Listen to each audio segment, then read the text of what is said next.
All right, so today I'll be talking about the athlete's Bill of Rights, looking at the 10 best practices. I've been told to talk about practice number 2 and practice number 7. So, practice number 2 is in reference to pre participation examinations.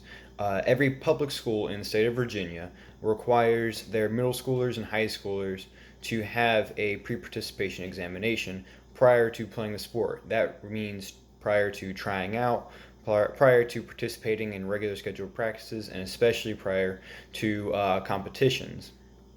Now, when they have these examinations, they must fill out the proper forms and they must go to a licensed physician, nurse practitioner, or physician's assistant.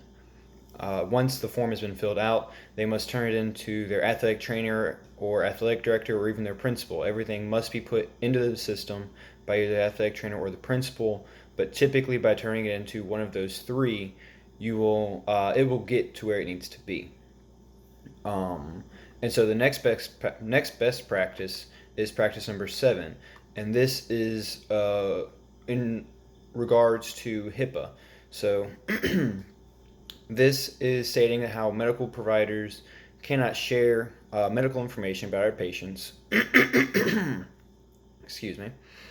We cannot share the medical information about our patients to realistically anyone unless given express permission by either the patient or their guardians. Now, there are a few exceptions to this rule, such as sharing this information with other medical providers who are also providing the same care to the patient, such as a physician is allowed to share that same information with their assistant or with a nurse who is also working with the patient.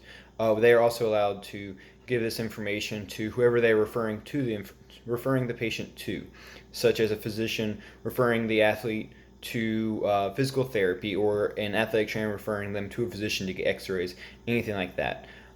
These are a few exceptions to that rule of when we are allowed to share this information.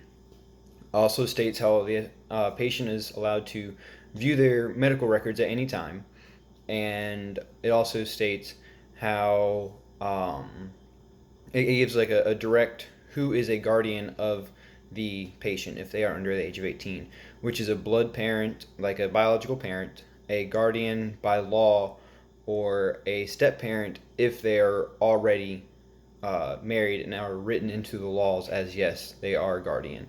And this is a quick summary of these two rules or laws from the Bill of Rights for athletes.